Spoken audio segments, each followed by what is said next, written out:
So ఈ వీడియోలో నేను న్యూ H1B 100K ఫీ గురించి అయితే చెప్పబోతున్నాను. ఈ న్యూస్ అయితే అసలు ఫస్ట్ రిలీజ్ చేసినప్పుడు ఆల్రెడీ ఉన్న H1B హోల్డర్స్‌ని, F1 స్టూడెంట్స్‌ని అందరిని షేక్ చేసింది అసలు.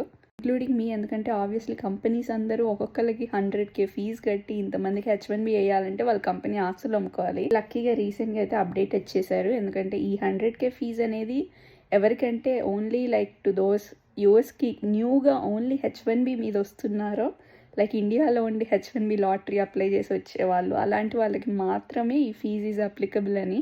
సో మన F1 స్టూడెంట్స్ అయితే సేఫ్. బట్ జాబ్ సిట్యువేషన్ అయితే ఇంకా బ్యాడే ఉంది. కంపెనీస్ అందరూ ఇంకా భయంగానే ఉన్నారు, మళ్ళీ ఏ న్యూ రూల్స్ వస్తాయో, ఏ ఫీజులు కట్టాలో వాళ్ళు అని. But don't lose hope as a student. I know how tough it is, like ఆ లోన్స్ అన్ని తీసుకొని ఇక్కడి వరకు వచ్చి జాబ్ అప్లై చేసి, అండ్ ఆ స్ట్రెస్ అసలు మామూలుగా ఉండదు. I totally understand. But don't give up. And మీకు మీ జాబ్కి రిలేటెడ్ స్కిల్స్ అన్నీ నేర్చుకోవడానికి ట్రై చేయండి. లింక్డ్ఇన్లో, కోర్సెరాలో. ఆబ్వియస్లీ మీ రెజ్యూమేలో ఇవన్నీ పెడితే స్కిల్స్ అసలు ఎందుకు ఇవ్వరు జాబ్ చెప్పండి. పేరెంట్స్ ఆర్ ఫ్రెండ్స్ కూడా ఈ 100K ఫీ రూల్ చూసి బాగా టెన్షన్ అయిపోయి ఉంటే ఈ రీల్స్ షేర్ చేసేయండి.